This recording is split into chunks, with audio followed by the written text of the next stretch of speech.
Let's talk about Bacanora. Yes, we're finally talking about Bacanora. Bacanora is an agave spirit that I still have so much to learn. Granted, every agave spirit has so much to teach you still, but Bacanora is still very fairly new to me. And this is an agave spirit that's only made in the state of Sonora. And it's also made with the agave Angustifolia Haw or the agave Pacifica. One of the things that makes Bacanora very interesting is that Sonora had one of the longest running prohibitions in the world. Of course, it was started by a very religious governor back in 1915. And it wasn't until 1992 that prohibition ended. But that didn't mean that the people stopped producing Bacanora. It just meant that they found different ways to create the spirit, which translated into these very unique ways to make agave spirits. I am dying to go to Sonora and visit these vinatas. I've heard that they use car parts, different ways to hide fermentation, different ways to hide the stills. And this here is one of the brands that you can actually find in the US as Bacanora starts to gain the respect that it finally deserves. This is Los Cantiles 1905. This is made at Rancho La Nopalera by Jose Luis Portillo.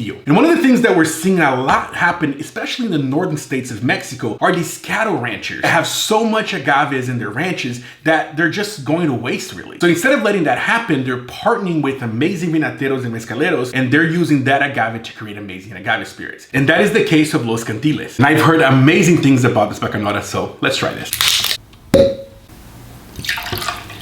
On the nose, I'm getting like a little bit of a sweet, wet grass, like when it just starts to rain, and then I get some nice fruitiness of like a tepache, like fermented pineapple. Salita.